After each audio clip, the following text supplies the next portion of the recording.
Hello everyone, welcome back to my channel. So friends, आज की video में हम करेंगे unit number 6 state violence, terrorism, dictatorship, military.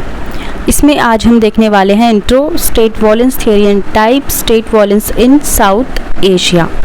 Next जो है हम पार्ट 2 में कवर करेंगे।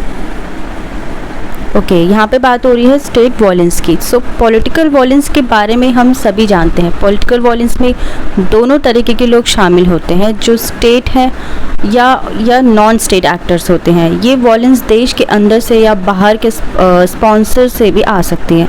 इसका रूप अलग अलग हो सकता है, जैसे टेररिज्म हो गया, गुरिल्ला वॉरफेयर हो गया, सेक्टेरियन वॉयलेंस हो गया, पुलिस एक्शन हो गया, राइट्स हो गया या असैसिनेशंस हो गया। ठीक है, तो कई तरीके से होते हैं। लेकिन 1930s के दौरान टेररिस्ट कैंपेन्स का पैटर्न काफ़ी बदल गया। पहले ये ज़्यादातर रिवॉल्यूशनरी मूवमेंट्स और गवर्नमेंट और उनके लीडर्स के खिलाफ वॉयलेंस के लिए यूज़ होता था।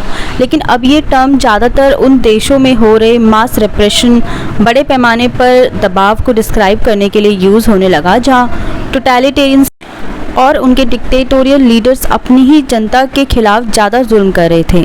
इसके एग्जाम्पल्स है जैसे कि फासिस्ट इटली में नाजी जर्मनी और स्टैलिनिस्ट रशिया। जब यूरोप अपनी खुद की जनता पर हो रहे स्टेट इम्पोज्ड वॉयलेंस के नीचे दबा हुआ था, तब एशिया में अलग ही टाइप का वॉयलेंट आउटक्राई देखने को मिला था। यहाँ कई लोकल या एंटी कॉलोनियल ग्रुप्स ने कॉलोनियल रूलर्स के रेप्रेशन के खिलाफ रिवोल्ट शुरू कर दी थी। इस वक्त टेररिस्ट की जगह फ्रीडम फाइटर शब्द का इस्तेमाल ज़्यादा होने लगा। Now theory of state violence. देखिए, स्टेट वॉयलेंस का मतलब होता है जब गवर्नमेंट या स्टेट अपनी पावर का गलत इस्तेमाल करके लोगों पर जुल्म या दबाव डालती है। ये वॉयलेंस यूजुअली तब होता है जब गवर्नमेंट अपनी अथॉरिटी को बनाए रखने के लिए या अपने गोल्स को अचीव करने के लिए फोर्स यूज़ करती है। स्टेट वॉयलेंस के ज़रिए गवर्नमेंट अपनी मर्ज़ी के खिलाफ जाने वालों को दबाने की कोशिश करती है। इस थ्योरी के हिसाब से स्टेट वॉयलेंस का मेन ऑब्जेक्टिव पावर को कंट्रोल में रखना और अपने रूल को सिक्योर करना होता है, चाहे इसके लिए कितना भी जुल्म करना पड़े। टाइप कौन कौन से होते हैं इसके स्टेट वॉयलेंस के? रेप्रेसिव वॉयलेंस। देखिए, इस टाइप में गवर्नमेंट अपनी अपोजिशन को दबाने के लिए वॉयलेंस का यूज़ करती है, जैसे कि प्रोटेस्ट या मूवमेंट्स को फोर्स से रोकना या लोगों की फ्रीडम ऑफ स्पीच या पॉलिटिकल एक्टिविटीज़ को बंद कर देना। देन है स्टेट स्पॉन्सर्ड टेररिज्म। ठीक है, ये तब होता है जब सरकार खुद या इनडायरेक्टली टेररिस्ट ग्रुप्स को सपोर्ट करती है ताकि अपने पॉलिटिकल या मिलिट्री गोल्स को अचीव कर सके। इसमें फंडिंग, वेपन्स या सेफ हेवन देना शामिल हो सकता है। नेक्स्ट है जेनोसाइड। जब स्टेट एक पर्टिकुलर कम्युनिटी, रिलीजन या एथनिक ग्रुप को पूरी तरीके से मिटाने के लिए वॉयलेंस का यूज़ करती है, उसे जेनोसाइड कहते हैं। इसमें मास किलिंग्स या large scale human rights violations होती हैं।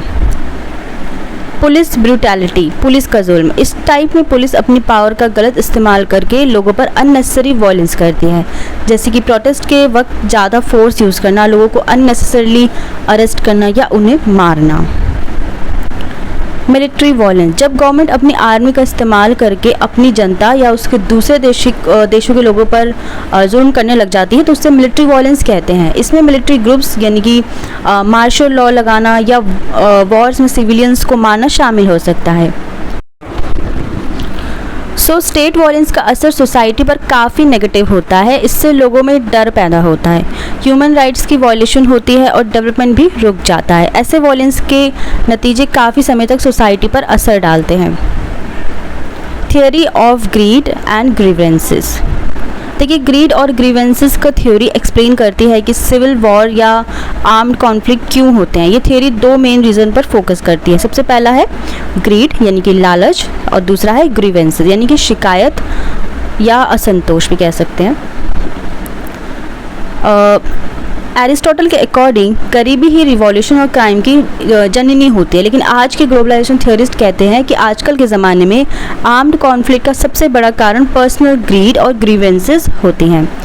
सो इस थ्योरी के अकॉर्डिंग लोग या ग्रुप्स कॉन्फ्लिक्ट शुरू करते हैं अपने पर्सनल फ़ायदे के लिए, पर्सनल इंटरेस्ट के लिए, जो उनको पावर या वेल्थ दिला सके। कि ग्रीड तब होती है जब रिसोर्सेज जैसे कि सोना, तेल या कोई और वैल्यूबल चीज़ों को कंट्रोल करना हो। कुछ लोग या ग्रुप्स सिर्फ अपना इकोनॉमिक फ़ायदा देखते हैं और उनके पास पावर या पैसा आने के चांस को ही मेन रीज़न माना जाता है।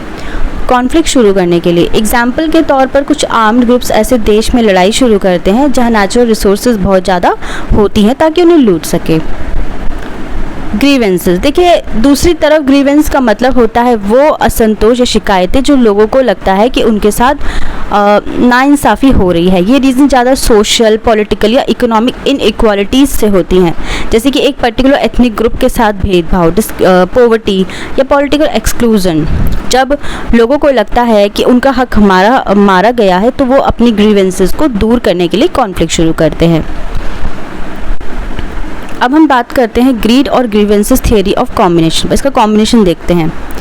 देखिए ये थियरी ये भी कहती है कि अक्सर सिविल वॉर्स या कॉन्फ्लिक्ट में ग्रीड और ग्रीवेंसेस दोनों का रोल होता है। मतलब कुछ लोग या ग्रुप्स पर्सनल फ़ायदे के लिए ग्रीड लड़ाई शुरू करते हैं, लेकिन उन्हें सपोर्ट मिलता है उन लोगों से जिनके पास सच में ग्रीवेंसेस होते हैं, जैसे कि इनजस्टिस या इनइक्वालिटी।